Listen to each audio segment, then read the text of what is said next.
Welcome guys to my channel. This is Nomad Rider PH, and today we're going to discuss the brake system, additional information about the pulley and drive phase, and torque drive. That torque drive is the motor start torque drive, so that was not discussed properly by Post-Stroke Rider. I'll try to add that up on this discussion just to add up some spice.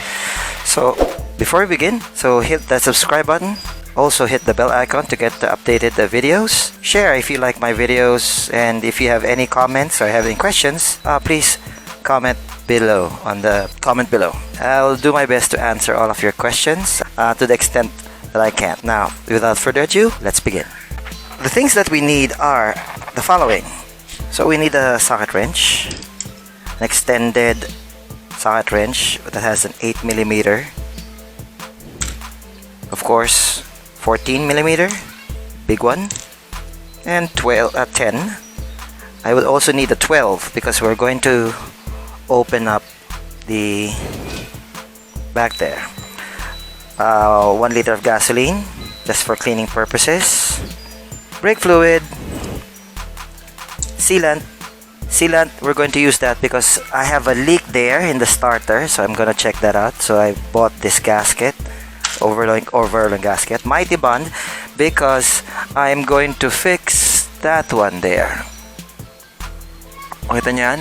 Kasi pudpud na, kada tama nito doon sa aluminum, yung aluminum na pudpud na, kaya hindi na siya naipupush through. So meron tayong bakal dyan, kaya tayo may Mighty Bond. Tuturo ko sa inyo paano yan. Kailangan natin dalalagyan para makita nyo yung comparison ng new sa old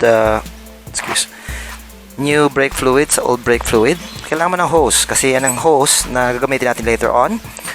Open end wrenches 12 and 10, box wrench at open wrench pa 10, box and open pang 12, Phillips screw, 22 special tool para dun sa mug sa likuran,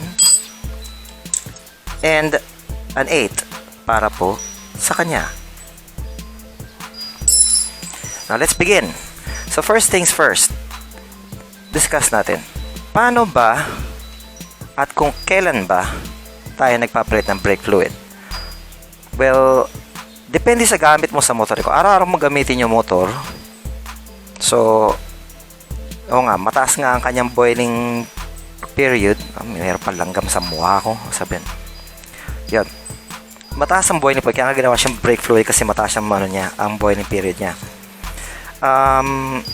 Pero dumarating ang panahon na nag-expire siya. So it expires for the duration. Now, ang sabi nila 2 years, pero ang sasabihin ko sa inyo, tsaka kayo magpapalit ng brake fluid pag ang kulay niya iba. And this, hindi ko sponsor ang Energen, pero Energen is magandang pamalit ng kape. Dali lang ha. First things first, open the cap. Yan, open mo na yung cap. Meron po yung dulo. Obviously, ilalagay mo yung dulo sa dapat pagkaduluhan. Ang purpose ito, para hindi maglamira yung mga dapat maglamira dyan, tsaka ma-precise mo kung saan yung dapat mag-precise mo. Ang problema lang dito, tigas ng ulo naman ito. Now that naipasok na natin yan, lagay mo to dito at kailangan mo ng 8. Purpose ng 8 is bubuksan mo siya. Kung mabubuksan ko siya, been a while bago ko siya, at kaya mo siyang mag-bleed.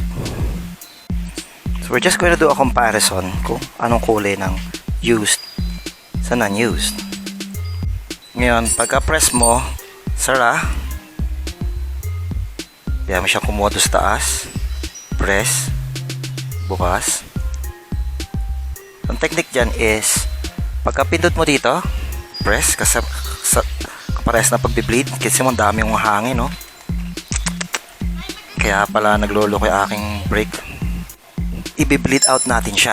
The reason why i-bleed out natin siya kasi hindi ko na gusto yung kanyang performance. Tanggalin ko na to. Kalakalawang na rin to. So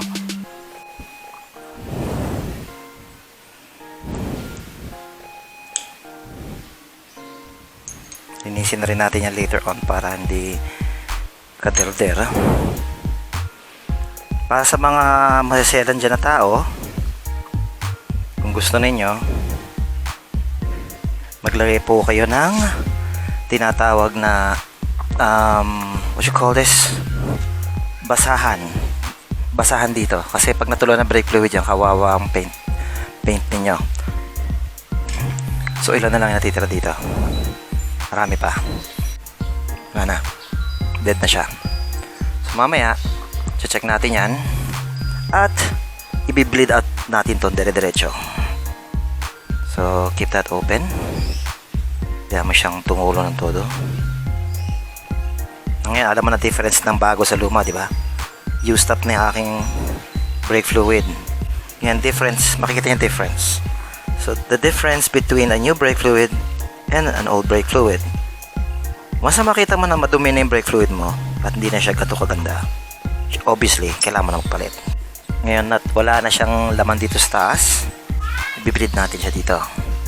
Ngayon isang technique na maling ginagawa is susungkitin mo yon, which is nagkakamali, nadadali yung shoe pad. Ang style niya is tutulak mo lang to, tutulak mo lang papunta ron yung piston, at pag sa natulak mo na yung piston papunta ron, luluwag na siya. Pag lumuwag na siya, okay na yan. So the thing na kailangan mo siyang lumuwag is yung piston na yon. Nakita mo yung piston na yon? So that piston needs to be fixed. Tapos na to. So that piston needs to be pushed. So ipupush natin yung piston. Tapos nakabukas naman na yan. Tagal-tagal na rin yung panahon na bago na itulak to. At tutulak natin to din later on. Next thing is kailangan natin ng 12. So the 12 para matanggal natin to. Iwas tulo. I-bleed out natin siya ng todo. Kaya natin siya i-bleed out ng todo kasi kailangan kong linisin siya. Yikes. Ano ba to? Sa dirty business pa to kaya nagaganto tong kulay na to? I do not know. I do not like that color, honestly. That color I don't like. It's hecking dirty, and it's no longer brake fluid. Anyways, tulak natin piston. Wala na may tulak yung piston, simulan na natin i-release yung caliper.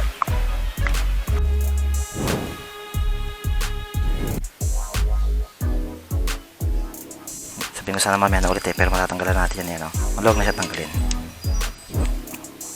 Always check yung kung malalim na ba itong kabilang side, or parang basta may alon na siya, delicates na yon. Ngayon kung tingin mo okay pa yung shoe pad, katulad yan, may mga giring-giring pa siya, okay pa yan. 11 years ganyan pa yung shoe pad ko, nagsanmaniko na ako, naglember na ako, nakipagpirita na ako kay Wonder Solo. Okay pa siya, which is extremely good.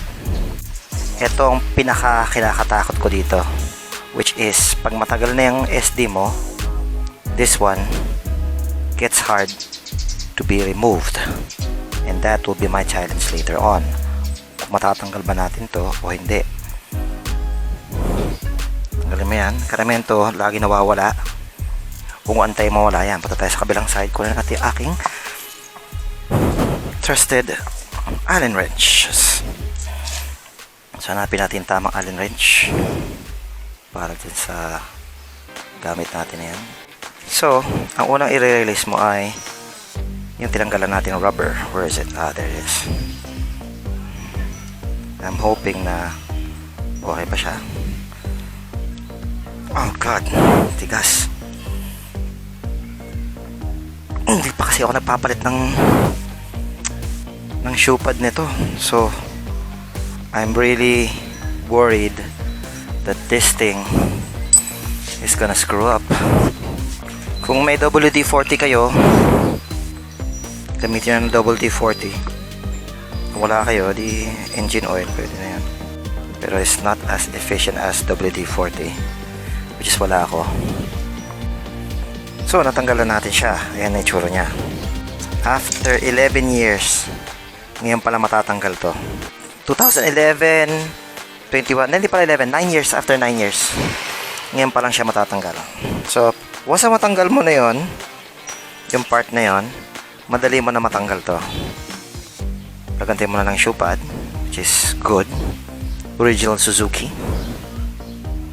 And yung isa. Dumi, no? Ikaw ba naman, tagal-tagal na panahon eh. Tanggalin mo tong plating. Ito yung para hindi mag-ingay po yan. Linisin natin yan. Tanggalin mo nito, baka sakali mawala. Ito yung para hindi rin mag-ingay yan. Make yung shoe pad mo. Just make sure na pagka binalik mo yan, alam mo kung paano ibabalik yan. Ha? Pag gano'n yan, itsura yan. Pag gano'n. Alignment to sa isa sa baba, ha? Okay. So, with that said, yan dito. Ngayon, hindi pinopwersa to. Ang style na gagawin mo dyan, ibabalik mo to doon at bayaan mo yung fluid ang magpwersa niyan sa baba. So na-bleed na natin siya. At naitulak natin yung piston. So, inaantay na natin na ito ay may tulak. Tapos na ito may tulak, abangan nyo to kasi ito maglalamera.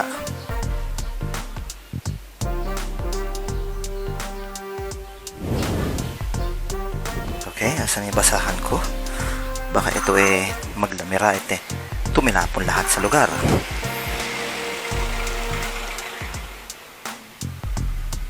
Yun na siya, tanggal na siya. And then you bleed everything out. Oh God, bleed everything out. Ilabas niya lahat yan. Siya sumuka. Okay. So, ang dumi ng ating linisin natin yan.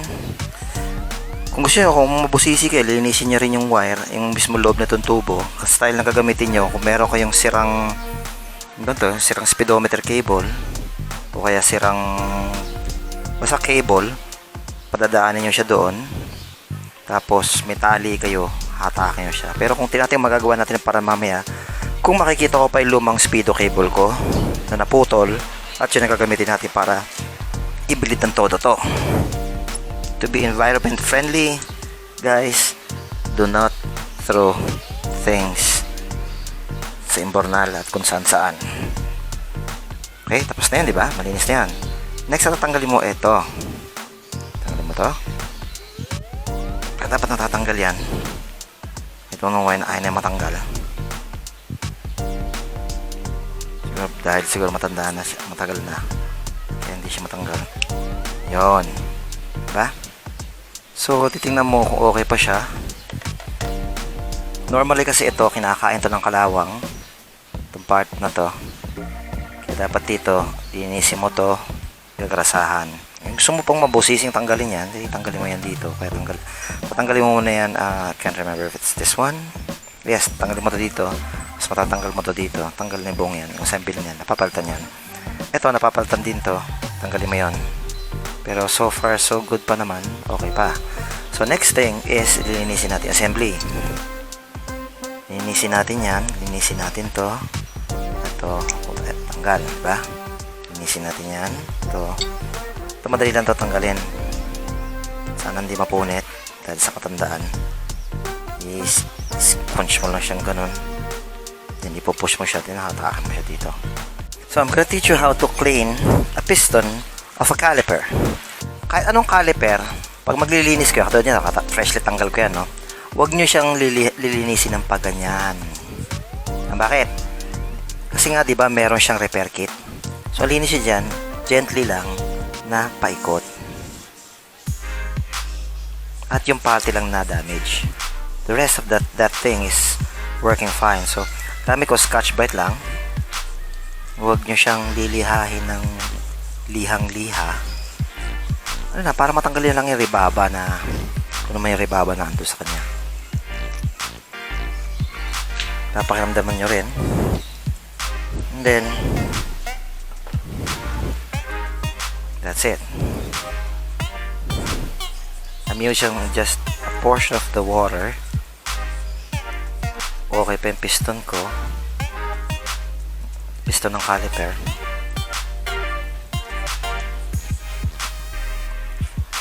Minimal damage lang siya. Mancha lang yan. Again, katulad na sinabi ko sa inyo, you do not clean it horizontal. Paglinisin siya, since siya pressure based, gas based, gently lang napaikot.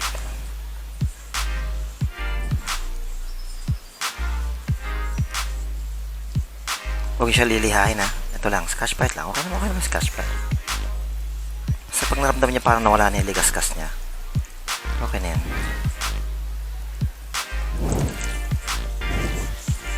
Loob, puta na. Puruhin mo na yung loob na yan. Hindi mo na kailangan masyadong mag-inarte dyan ha. Hindi na pa bebe loob niyan.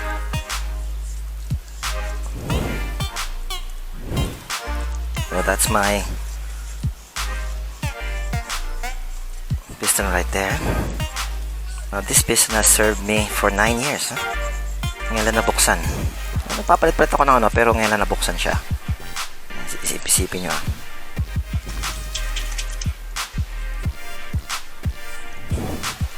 Same to para sa mga auto. Auto para sa caliper. Ito rin. Baka madaling parte. Same din gagawin nyo dun sa loob. Hindi mo na kailangan pagkapuruhon linis yung loob nun. Basta ano lang, linisin mo lang yun. Hindi mo walang kaya doon. Tama lang yung ikot niya. So pag dumaan dyan yung o-ring, hindi siya mapupersa, hindi siya sira. So nalinis na natin yung piston. We now move to the remaining parts of the assembly. Dito na papasok yung ating maraming toothbrush. Ingatan yung parte na yan. Nililihan niya. Tama nga lang. Yan lang. Kasi ito puruhin niya na linis. I forgot to remove this thing. There we go.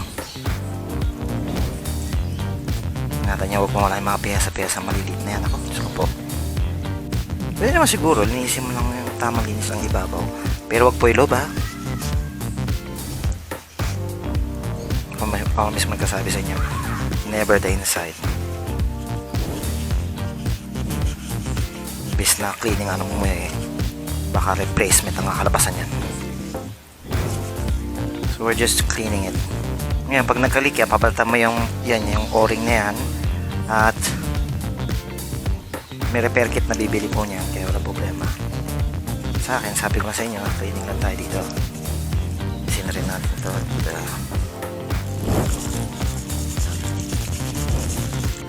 Most of the time dito nabubulok yan yung parte na yan, which is talagyan natin ng grasa later on.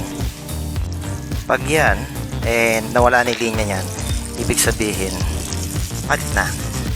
Alam ng mga 2011 2010 model ng mga SD, no? Pinangsan naman ko na, hindi ko para papalitin, original yan ha. This one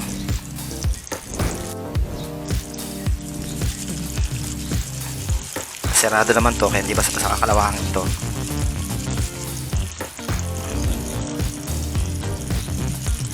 Ang ganda, nakasirado. Dito tayo nagtuto kasi ang pinakamahirap na parte itong harapan. Kasi magbi-bleed ka pa dito, kung hindi ka tulad ng likuran, adjust lang. Pero tuto ko sa inyo later on. Pero pag inabot na tayong dilim, gagamit na tayo ng backup light. It's okay. Yan sila kung ganito maglinis si Nomad Rider PH. Yan na lang. Maintenance lang naman tayo. Hindi naman tayo restoration. Maintenance lang tayo. Preventive measure ba. So, doon na tayo sa part na tatanggal natin. Tinanggal ko muna to. Huwag mo siyang basahan. Ngayon, kung medyo OC kayo na tao, yung basahan. At lalagay niya sa pet. Natanggal ko to kanina. Pinakita ko na sa inyo kung paano. Tatanggalin mo muna to. Pagkatanggal niya na yan, susunod na tanggalin nyo is ito. Itong dalawang to. At pag natanggal nyo itong dalawang to, next na tatanggalin nyo is yung sa preno. Yung sa oh god, buti hindi natuluan yung flaring ko. At ingatan nyo, balinisin yan, diba? Ingatan nyo to, tapating to. Ito pa, detachable yan. Tatanggal naman yan. Ingatan nyo mawala to. Nakikita nyo yan? Ang liit nyan, sobrang liit nyan. Yan, isang tabi nyo muna. Lagay sa isang lugar na safe. Kasi baka mamaya mawala at hanapin mo goodbye Philippines, di ba? Nalinis na natin siya, hindi siya katulad kanina at maganda na yung salamin. Well, what do you expect? It's 9 years old, kaya di nakalabo yan. Linisin nyo sa maigi para hindi humalo po yung tubig doon sa fluid na ilalagay nyo sooner or later. Kung medyo ma-OC na naman ulit kayo, pwede pong tissue kasi mas absorbent po ang tissue. Next thing is tatanggalin nyo to. Di ba sa karamihan sa ating mga SD, nagkakaproblema tayo pagka pinreno mo, bumalik siya, tapos nakailaw pa rin yung likuran. Ito po yon. Originally, diretso po to. Mapapansin nyo, bumalik ko na siya, di ba? Pinipindot na niya ang dulo. Pero sa ngayon, hindi na niya ipipindot ng todo kasi nagkanal na yung parte na yon. Yun ang ating re-repairing later on. Ngayon, tatanggalin natin muna siya. Meron siyang tornilyo. Tanggalin yung tornilyo. Tanggalin nyo to. At patatanggalin nyo to yung lever. Pagkatanggal yung lever, pulang tayo. Dali. Linisin nyo itong part na to. Standard to, hindi porket ibang brake lever nyo o kaya original pa lever nyo is ano lang yan, universal tong information na binibigay ko. Next thing is you're going to check kung meron na talagang kalog to. May konting kalog to, pwede mo yeruhin to, sisikip. Yan, sisikip ng konti, yeruhin mo lang yung parte na yon. And then, okay na siya ulit. Hindi na siya kakalog-kalog na parang katulad dati na parang timawa. Pero ang target natin yan is kailangan kong punuin yung parte na yon. Kasi yung switch dito, which is this one, ang tibay ng switch ng SD, napudpud na yung aluminum. Siya hindi pa. By the way, hindi na pala original tong aking repair kit. Repair kit na po, Mio po to. Compatible po Mio sa ating caliper system, sa ating brake system. Brake master. Tawag brake master. Jesus. Next thing we're going to do is we're going to cut a piece of metal from our reserve metal here. So, piece lang naman ang kailangan natin. Not necessarily yung mga pa. There we go. Then let's check if yung piece na yun would help na ano siya. So, gagawin mo is para maparoundo siya, dapat mo siyang ganyan. Tiyanan! And then, maghanap ka ng screwdriver. And then, proceed on flattening it out.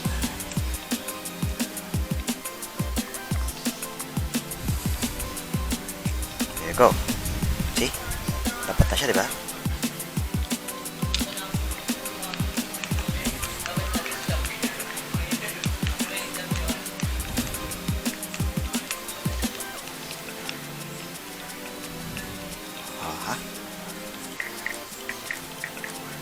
Kalog niya, hindi na ganun katinding kalog niya. This is the part na mamahiti ba natin siya, so make sure it fits there.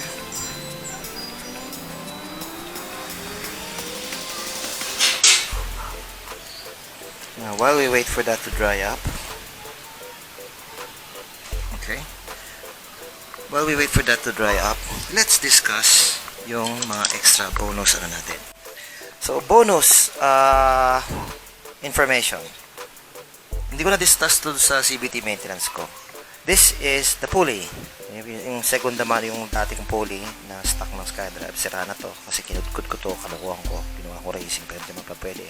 Hindi advisable to para sa mga stock. Para malaman mo kung may tama na yung pulley mo or drive face mo, huwag ka ng ruler na metal at iganyan mo. Sanay naman kayo nagtatamihan. Tapat ka araw, tingnan mo kung may kanal yung gitna. Pag napansin mo yung dulo sa dulo is nagdidikit at kanal na yung gitna. Kita niya, di ba? Ibig sabihin nun, may tama na yung pulley mo. Either ipapa-reface siya para pumantay ulit siya. Kasi sa katagalan to, magkakaroon ng kanal to banda dito. Most used kasi itong gitnan to, hindi naman, yung mga ibang tao, hindi nagta-top speed. May ibang tao, more on dito lang. So, mangyayari ang kinakain dito, most likely yung tama niya, talagi dito. So, pag ginanyan mo yan, at tingnan mo sa araw, at may kanal na siya, ito, hindi, umbok pa yung gitna, wala pang problema. So, okay pa yung aking pulley. Problema lang kasi, nasira ay o-ring, kaya nagkanda leche-leche. Goodbye po. Next na discussion is, this is a GY6 torque drive. Hindi ko na nagamit yun. This is the GY6 torque drive. Ito po yung bell niya. This is post-stroke riders torque drive, bell, and clutch. Okay pa yung clutch niya. Ang style kasi dito, para malinis mo to, para kumapit ulit yung clutch, is lilihayin mo siya ng paganyan. Ganyan ang liha niyan. Ganyan. Pag nilihan mo na siya, siguro yung 80, grade 80 or grade 100. Pag nalihan mo na siyang ganyan, so nalilihayin mo is yung clutch pad. Makapal pa yung clutch pad niya. Yan ang madulas. So lilihayin mo yan. Kaya pinapalitan ko kay post-stroke to sa torque drive, para maano mo siya, para mapiga mo siya, ito twist mo siya ng counterclockwise para mapiga mo. Yung kay post-stroke is hindi na po siya umiikot. Dire-diretso siya. Siguro pag iikot lang siya, yun, doon lang siya iikot. At ang ikot niya pag gano'n pinapakabila ako, lumalaban siya sa ikot. Dapat ang ikot ito pag ganun. Sira na tong torque drive niya. Sira siguro yung 3 peg nito, nagkaroon ng kanal. Nagkaroon ng kanal ang peg nito. Kaya wala na to. This torque drive, pwede pa naman siya. Siguro papalitan mo yung peg or papalitan mo tong outer. Sana nga, yun lang ang problema. Pero hindi ko pa nabubuksan to. Pero nasira nung kay Fonzie. Post-stroke na hindi siya umiikot, basta lang siya gumagano. So nagkaroon ng kanal yung kanyang torque drive, yung 3 peg. Anyways, so those are the 3 bonus information that I will provide you guys. Moving forward, isa pang bonus yung ko, antay ko pang matuyo yung aking brake lever. Ito yung nilagay ko dito, that is for backup purposes, para sumikip siya. Kung pa siya sumikip, lalagyan mo siya ng palaman dito para sumikip pa siya, or lalagyan mo ng palaman yung tornilyo para katulad ng ginawa ko sa rear ko, kasi may palaman yan. Kaya pag hinigpitan ko yan, ihigpit to. Ngayon mamaya di-discuss natin din yan, ihigpit din natin yan sooner or later yan. So mas maganda siguro lagyan mo na siguro sa loob yan, bukay mo lang lagyan mo sa loob, saka mahigpitan natin para okay siya, para napupudpud yung dalawang yero, hindi yung talagang mismong system. Hindi ko na nagamit yung aking Gorilla Grip. At ewan ko lang naman ng Gorilla Grip. But let's take it from there. So, hindi ko na matuyo to. Pag ito natuyo, sure ball naman ako na okay na to. At good to go. So, later guys. So, tapos na natin siya linisin. Okay na siya. Nilagyan ko siya ng grasa, and it is much better now. Oh, ha? Hindi na siya ganun kakalog-kalog dahil gusto nilagay natin. Ngayon alam niya na paano magremedyo ng mga gatong bagay. So pagka pinreno ko siya, sooner or later okay na siya. Hindi na siya ganun kakalog-kalog. Remedyohan din natin po yung kabila. Baka ganoon din naging problema kasi aluminum to against metal. Aluminum ang unang bumibigay. Now moving forward, nilinis ko to. Itong madalas na nasisira din sa SkyDrive caliper. So yan dumi ng aking grasa. So what you need to do is clean that up real quick. Generously provide that there, and do that on the other side, which is inside then. This side. Generously do that there. Para sooner or later, pagka kailangan troubleshoot to, hindi ka mahirapan tanggalin siya. Yan, para maano mo siya, pwede mo na baliktad na ganito para makuha mo. Sooner or later, matatanggal mo rin naman yan. Pag nakakame mo yan, hanggang dulo, di ba? Hindi nagrasahan na siya. Sooner or later, madali na siya tanggalin. Wala ka na problema. O ha? Linis na siya. At krasado na. Pwede na siyang pang Yun nga. Madali na siya tanggalin sooner or later.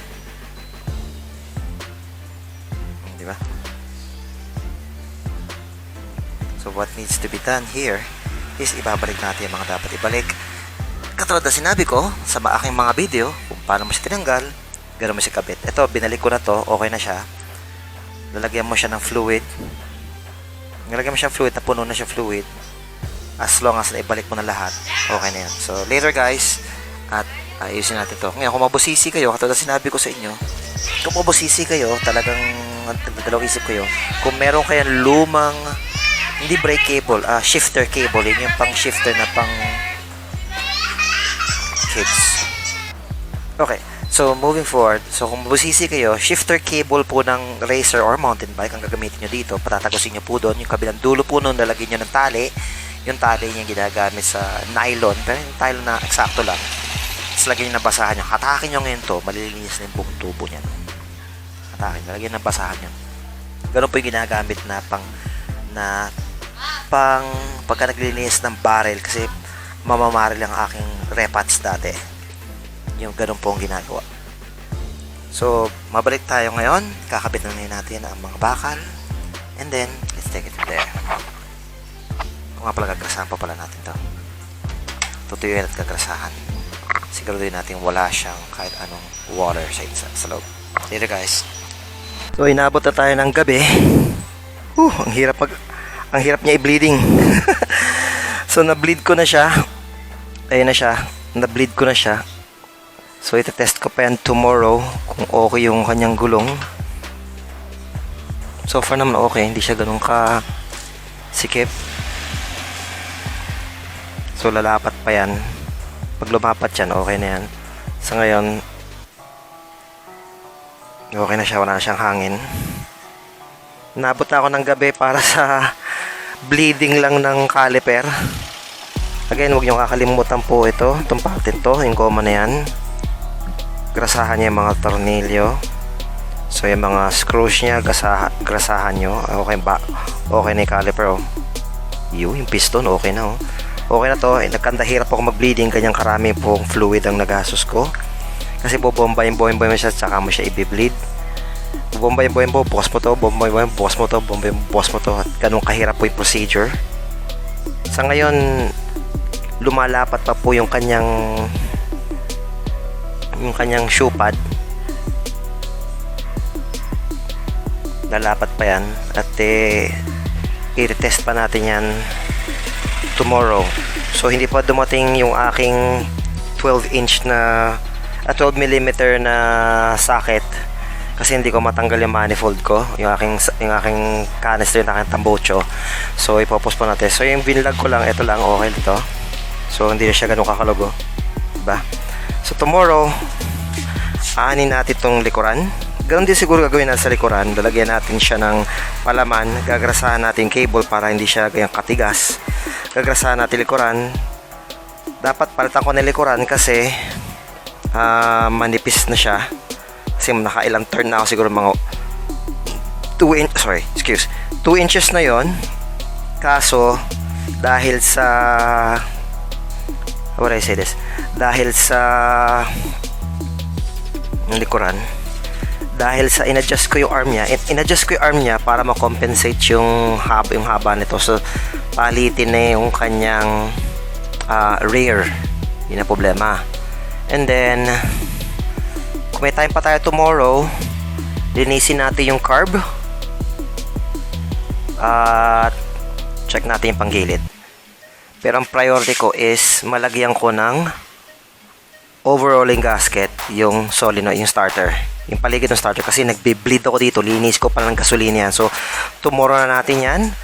At dito nagtatapos ang ating part 1 of brake maintenance cleaning. Yung part 2, doon ko natatapusin yung the rest. So iwanan mo na siyang as is, and then let's take it from there.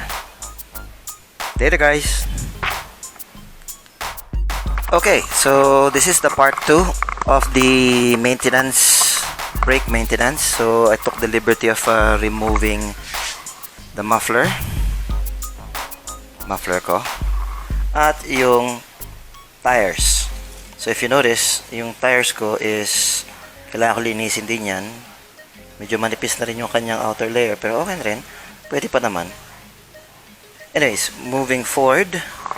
So, balik tayo dito sa ating posisyon. Yun. Now, I took the liberty of removing the tires, the manifold. At makikita natin kung gaano karumi siya. Brutal lang ang dumi niya. So, kaya tayo muna ng sealant kasi alamin ko kung saan galing ang langis na yan.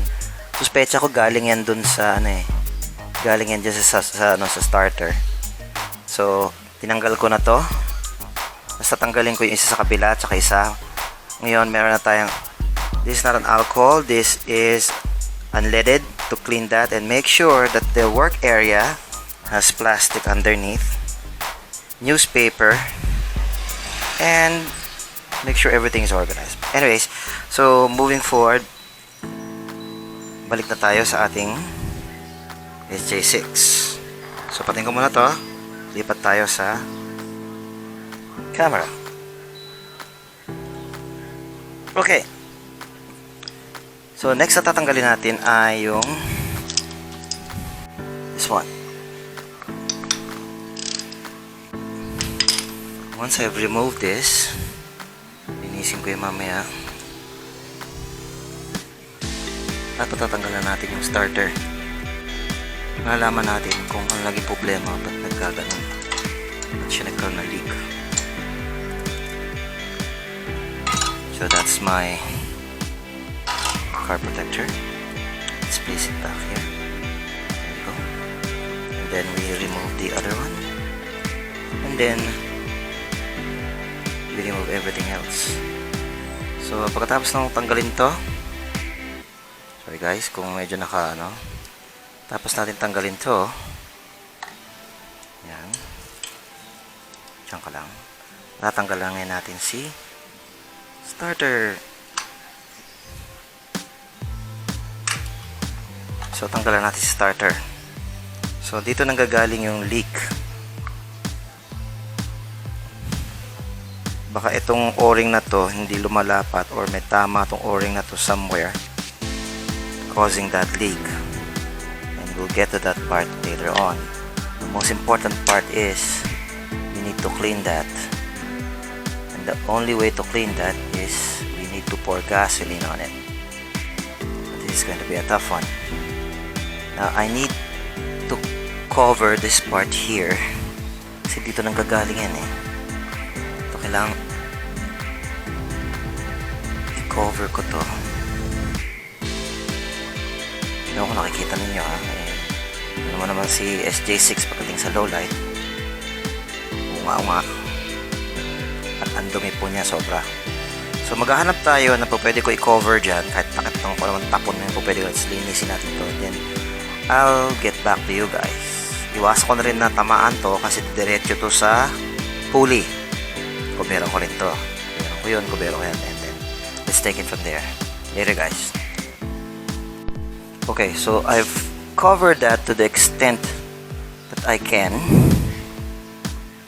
Now I'm gonna clean it. Na para matanggal ko to, I need gasoline at kailangan ko siyang kuberan kasi mapupunta siya sa pulley, mapupunta siya sa mga hindi dapat pupuntahan. Kung simula tumutulo dun at nalilinis na natin yung dapat malinis.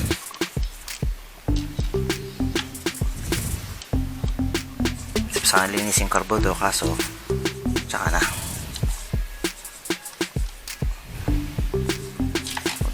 Pag-usapan natin yung paglinis ng carburetor sooner or later. So ngayon ang topic natin is malinis ko lang tong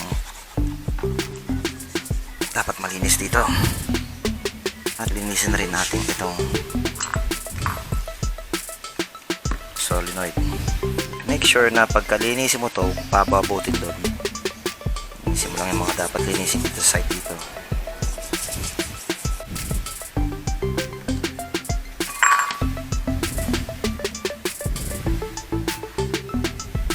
Okay, now that the oh my god now that the solenoid is done or the starter is done, to make sure that everything is good to go.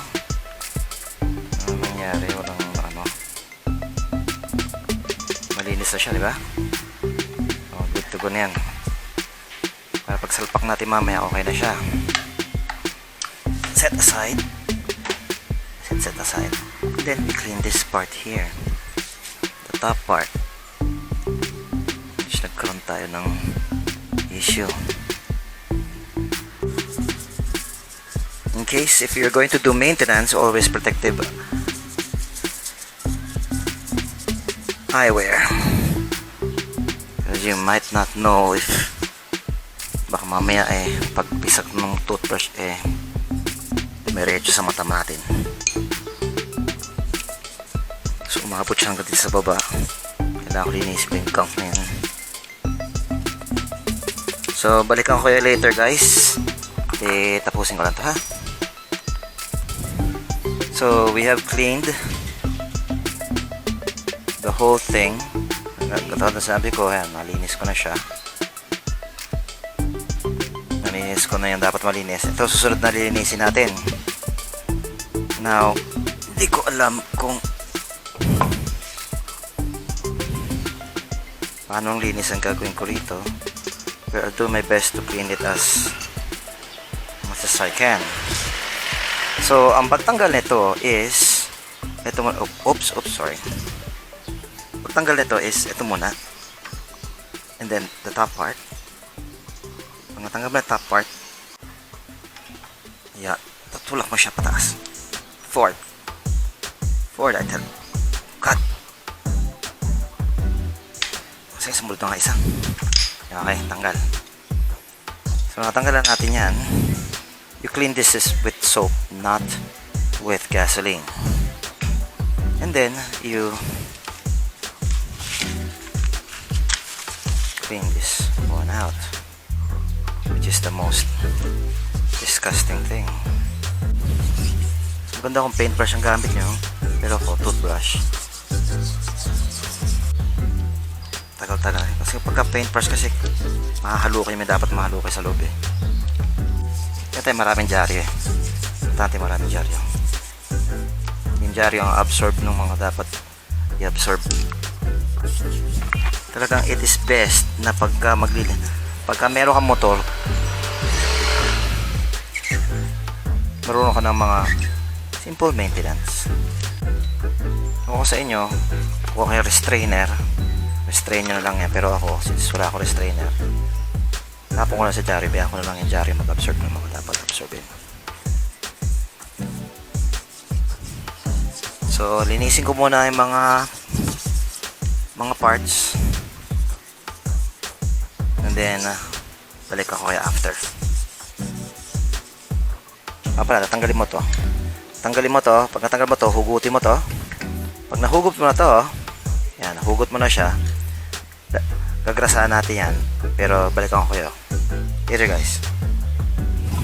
Okay, so to remove the brake, may tayo maglinis. So to remove the brake, you have to do this. Sorry guys kung may maingay sa background. I should have done this last night, kaso so you have to remove that. That's a 10.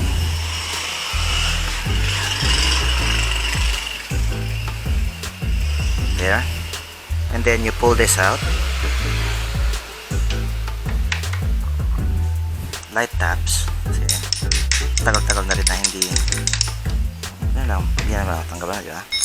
Then remove the whole thing.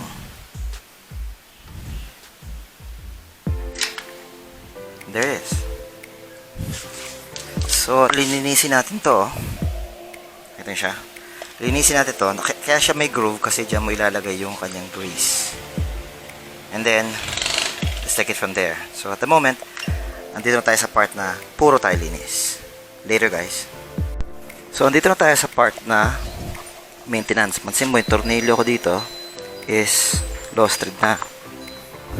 May nagtanong sa akin before na to, ano, lost thread na siya, wala na siyang yung sinasabi ko sa inyo na nadali ako sa naga, nagkandaleche-leche yung di ko dapat So all you need to do is you need to have at least 3 of these, 3 or 4 depende, 5 kung ikakasya. Then isa-isahin nyo siyang pasok nyo siya ganun. Ganun kadali yun. Make sure na meron kayong parang adequate na space para mailagay mo yung dapat mailagay. So sa ngayon siguro lagay lang natin siguro natin dito 3 lang. Kasi mukhang 3 lang yata kakasya. Sorry. Saan na isa? This one. So I choose you. There. Ba 3 na yan nandyan. Next na gagawin ninyo is kuha kayo ng grasa.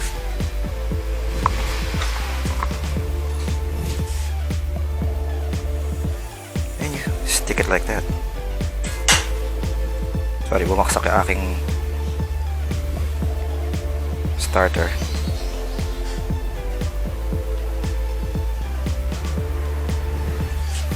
With another one.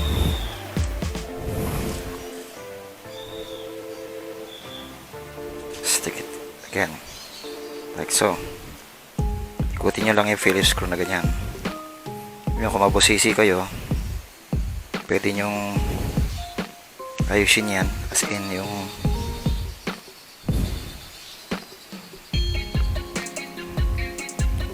ayusin niya, gupitin niyo yung dulo para hindi susobra, para walang ribaba. And then, what you need to do is, ito na ngayon ang part na medyo may kahirapan kasi wala tong thread eh. Kumbaga, inayon mo lang siya doon sa size nung magkaka-thread ngayon niya pagka nilagay natin. Which is the hardest part.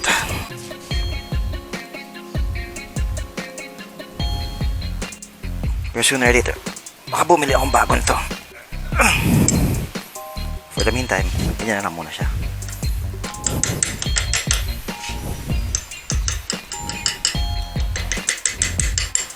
Good. That's welded tight. Next is yung lever. So yung pinag-usapan natin kanina, yun yung nakikita mo yung bakal. Yung bakal ngayon, nilagay ko yung bakal doon. And don't forget to lubricate everything. Wala siyang laro. Diba? Pitan mo lang ito ng tamang higpit lang. Dama, meron pong ilalim po yan. Yung ilalim ang hihigpit parang todo dito sa lever. And that's it. So wala na siyang kalog. Hindi na siya ganun kalog. Gusto ko siyang talagang totally walang kalog. Bigyan mo na siyang konting slack para paano may laro siya pag bukabalik. Tapos balik. Pero ganyan laro, pwede na yan. Okay. Now that it is fixed, next thing we need to do is clean that there. And then, yun yan. So, tapos na tayo dito sa nilinis na natin siya. At then, nalangis na natin. Next is dito naman. So, kuha ka na imbudo na kasya yung brake. Kita mo yan, andun yung brake. Kailangan mo siyang tapunan ng ganito. And then, punoy mo ngayon siya ng oil.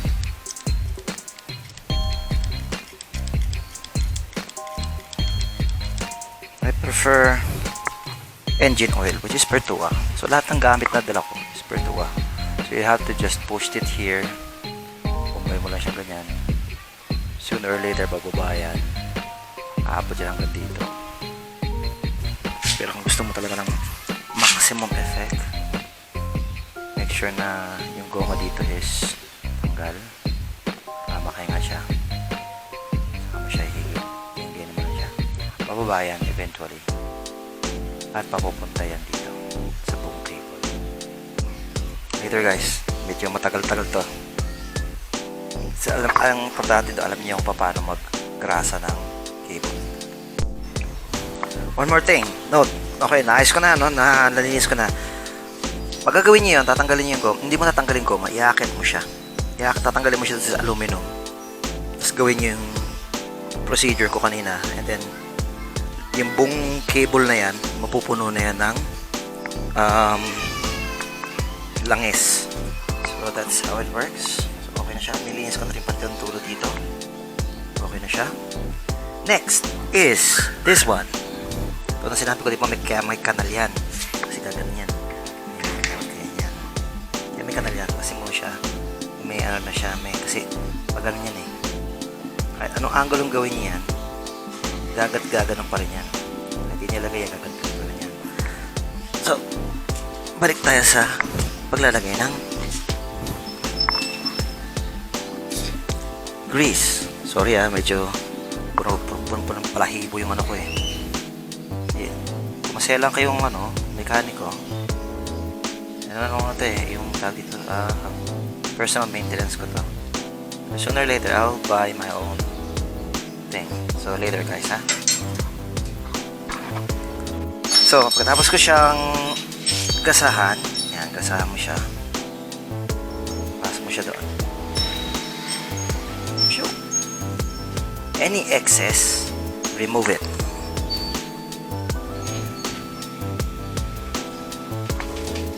So, nilagay mo na siya. And, katulad ng sinabi ko, any excess, remove it before placing the shoe pad. So, later guys. Okay. So, katulad sinabi ko sa inyo, lahat ng sosobra, pakitanggal.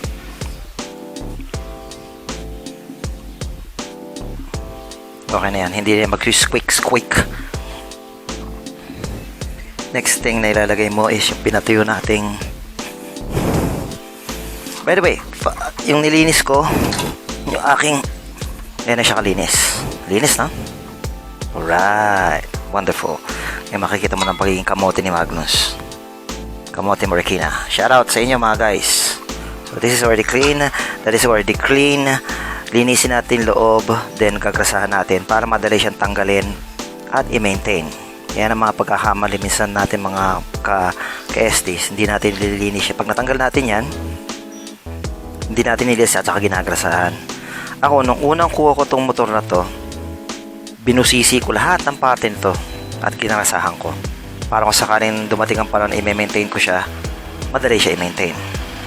So, kunin na natin yung brake. Sara natin ito.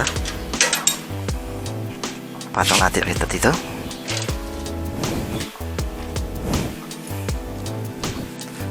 So, ang daming kasabi, napakahirap maglagay ng brake. Hindi naman mahirap maglagay ng brake. All you need to do is just place this first. Like so. Once na-exhala mo na yan, next thing you need to do is do this. Nakakatog ako, sorry. And voila! Brake is there. Right? Napalitin na rin yung brake ko. Sooner or later, papalit tayo ng brake, pero it's okay. Next thing that you need to do is grease the whole thing. Ang grease nito, dito mo sisimulan. Saka yung tamang grease lang, hindi yung sobrang brutal naman na grasa. Tama lang. Sorry, marami yung mga ko. Yan talaga buhay ng kasama na rin to. Para pag nilagay natin yung mugs, hindi yan mag-i-stuck. Make sure na tama lang ilagay mo kasi baka mamaya dahil sa momentum, ibilis ng ikot niyan, kakalat yan sa loob ng dadaan ng drum brake, and we don't want that to happen. So yung tama lang, yung mangipin lang, and then we now focus on the middle part here. Sorry about my neighbors. It's a Sunday. You know, if it's a Sunday, it's a family day. So once you clean that middle part, clean na, di ba? Next thing that we're going to do is stick it in.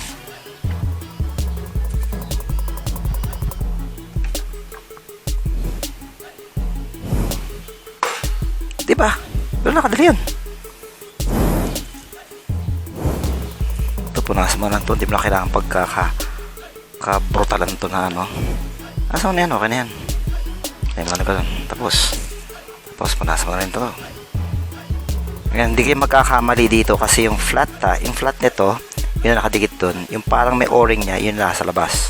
Mukha siya parang may o-ring nya, pero okay.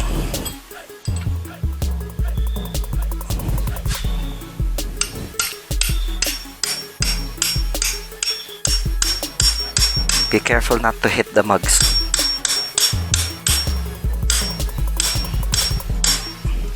That should do it.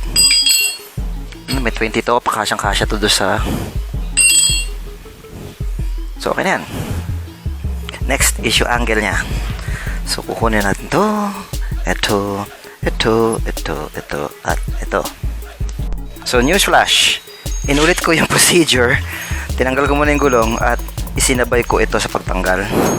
Kasi, I forgot about this part. Sorry. It's my bad. So, this part, balik tayo sa usapan, is paano ba ilalagay ito ng tama? Hindi ko na ilalagay ito kasi wala na yung peg. Dapat may peg yan. Yan, may peg dapat yan. Kaso, dahil siguro sa dating mekaniko, hindi na ano. So, ginanyan ko na lang. Kaya ako na lang siya. Tabi ko na lang to pagka... Kasi baka mamaya taluyan pa na ng tubig yan eh. Anyways, ang purpose sa sinumpeg na yon is dito malalaman kung ano yung angle niya dito sa part nito. Nakita mo yung part na yan? Gumagano yan eh. Gumagano siya. Para makikita mo kung palitin na siya o readjust mo siya o hindi. So ito, dito mo siya malalaman kung okay pa siya. So pagka ganyan ang arm niya at ganyan kahaba siya, mahatak ko siya ng ganyang kahatak para mailagay ko siya. So hindi maganda. I-adjust na rin natin yung harapan. Ilalagay natin siya dun sa kanyang dapat pagkalagyan, which is the lever. Just this one. So ang paglagay nito is, pakita ko sa inyo. Okay. Unahin nyo muna ilalim. Huwag nyo tatanggalin yung plastic. Importante yung plastic niyan. Tapos makuha ilalim. Atakin mo to. At ikabit mo na yan. Tan! Again, huwag nyo tatanggalin yung plastic. Importante yung plastic niyan.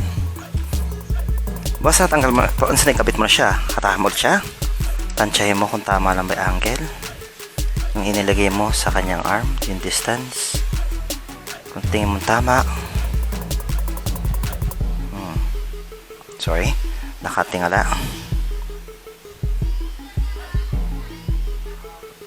Okay, there we go. Hindi tama yung angulo. So, ngayon, since nailapat mo na yon, ilapat mo na yung part na yon, ito na ngayon tayo, balik tayo dito. Itong part nito, tatansyahin mo siya kung tama lang ba yung distance. Pag hindi pa rin tama yung distance, ugutin mo siya, akit mo siya na isang ngipin. And then, balik mo siya doon. Kung sa tingin mo sobra naman yung ginawa mo ng ngipin, na pagkalagay ng ngipin doon, balik mo siya sa dati. Adjust mo siya. Then it's okay. Now, balik na. Ngayon, ilagay natin to.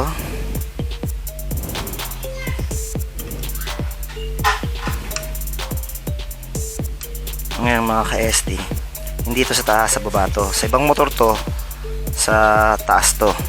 Ngayon sa SD, sa baba siya.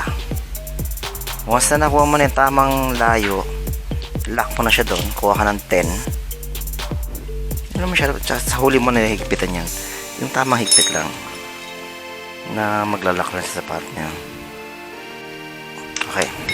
So lock tight na siya. Next is lalagay mo to. Again, hindi ko kinabit to.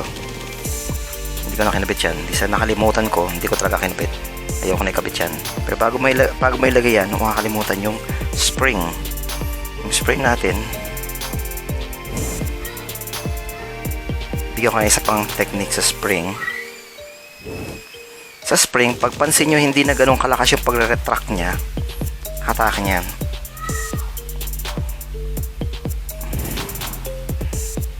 Yan, hatakin nyo lang siya.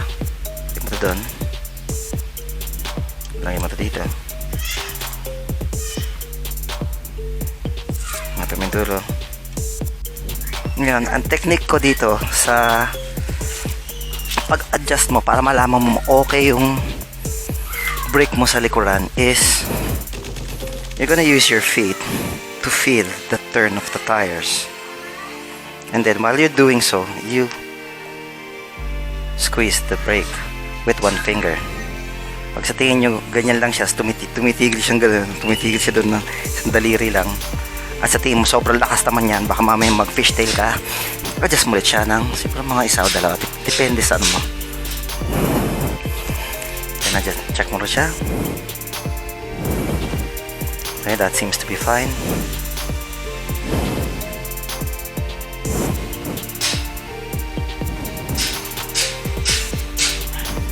Medyo OC ako sa preno.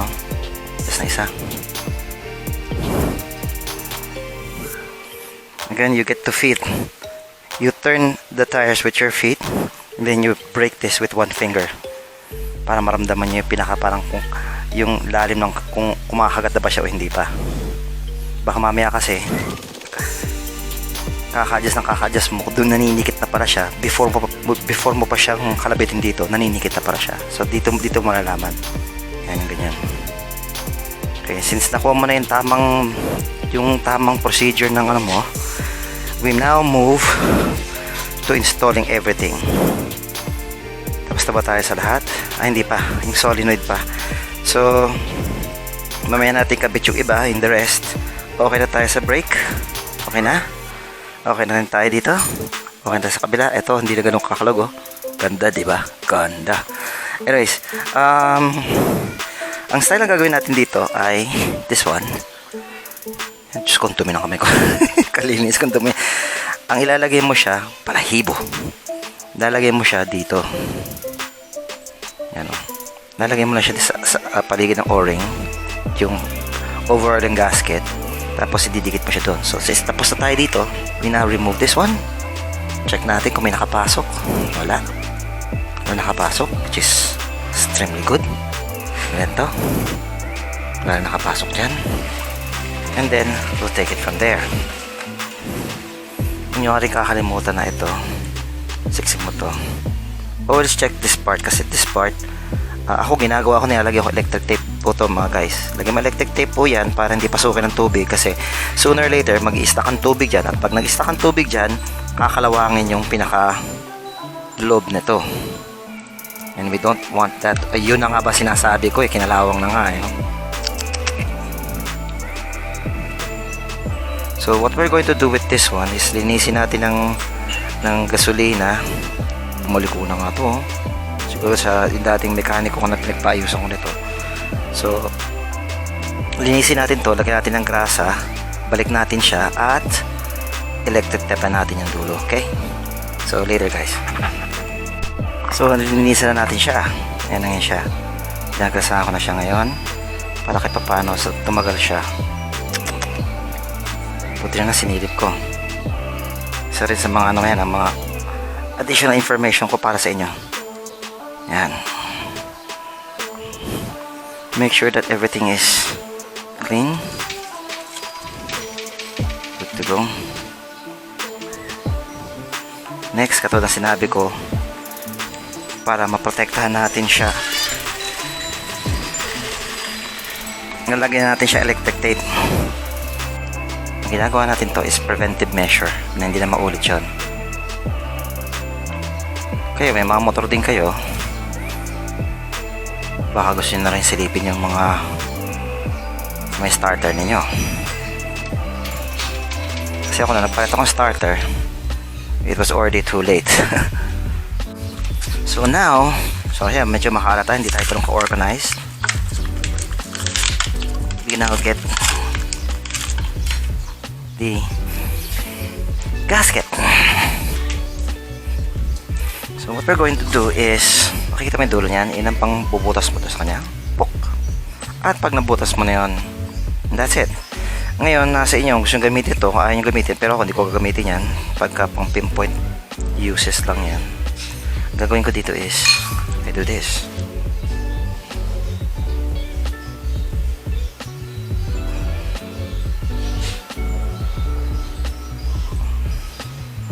Palpak.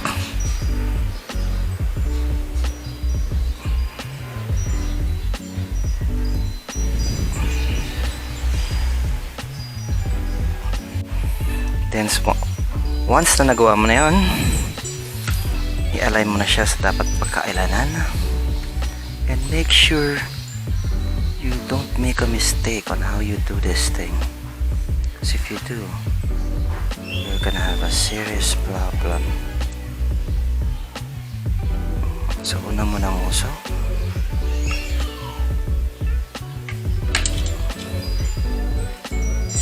Once na ako ng uso, make sure this is lapat.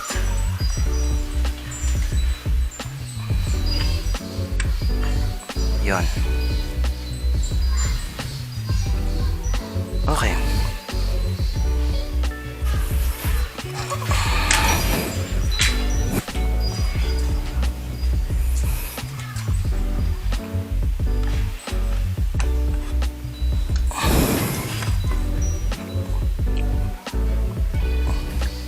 I specially designed this so that this would work like this. Kung ano siya pagkahigpit-higpitan, meron pa tayong kabila. Ang lagkit pa nitong langit balon dyan to. Okay, para hindi tayo magkanda problema, sara natin yan. So okay na siya sa kabila, and I need the other one.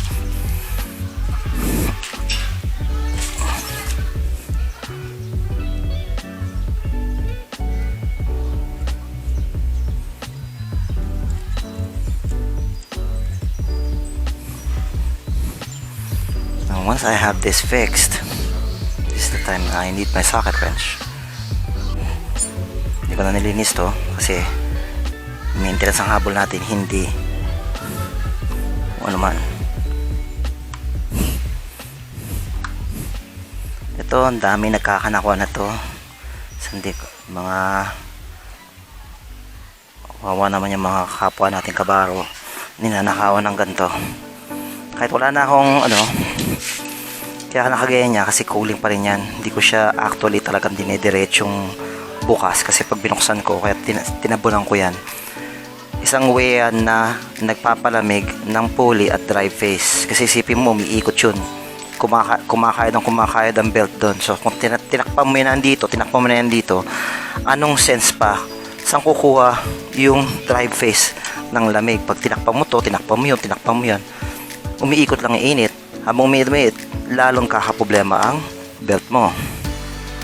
So it's best, my advice is there we go. Huwag niya tanggalin yan. Huwag niya dinesign niya ng Suzuki para hingahan ang mga dapat hingahan.